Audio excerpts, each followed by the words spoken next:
Why is there still a fairly large amount of Black Americans who don't know their own history?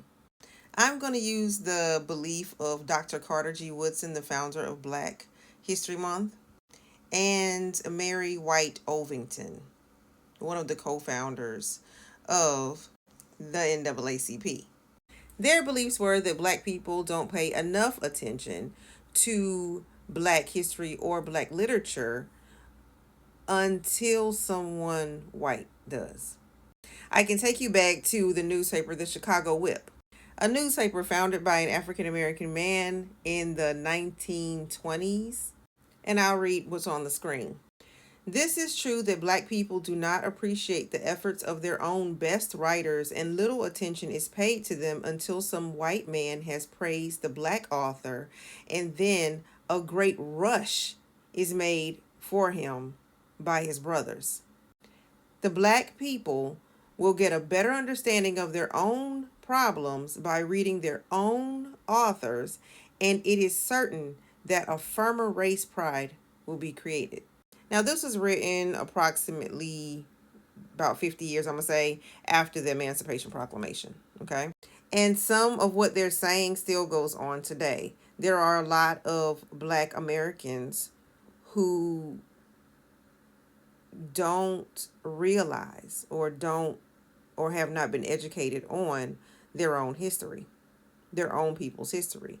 And you'll find a lot of times online they'll make it up as they go along instead of actually going back and getting the publications and things from their own authors and their forefathers who owned publications, newspapers, books, and wrote it all down for us to know. This is one of the reasons why I released my latest book.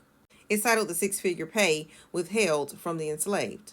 Within this new release are actually history lessons that are not going to be taught in schools, okay? School is not going to teach them, but we have so much history that is going to take Black people going to pick up those books and reading them all the way from the past all the way to now. I'm determined not to let the history die. History, Black history, is a part of our culture, and we can't afford to let it die. As an author, this is what I do. Now, being that that belief was back in the 1920s, it's gotten a lot better now, but there's still work to do. We as Black people need to focus more on reading our literature and our works of art, um, and our history written by us. And we don't necessarily have to wait on the big multi-billion-dollar publishing houses to tell us this is what you go read now, this is what you go read now, and then we all go flock to it because, just like Carter G. Woodson stated, a white man said so. No, there are some people who have not yet figured out how to live in their freedom. And this is not just in the United States of America with African Americans, this is around the globe. If we even go to the continent of Africa, who was basically freed in the 1900s, some of them are still trapped in this colonial mindset. If we go to the Caribbean, the same thing. If we go to South America, the same thing. In order for racially Black people around the globe to learn properly, they have to first go to their forefathers in their lands.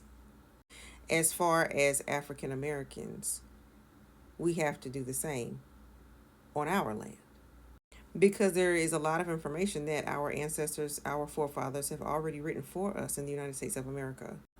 And all it takes is to open up a book or a news article, one that they wrote and that they owned and that they founded.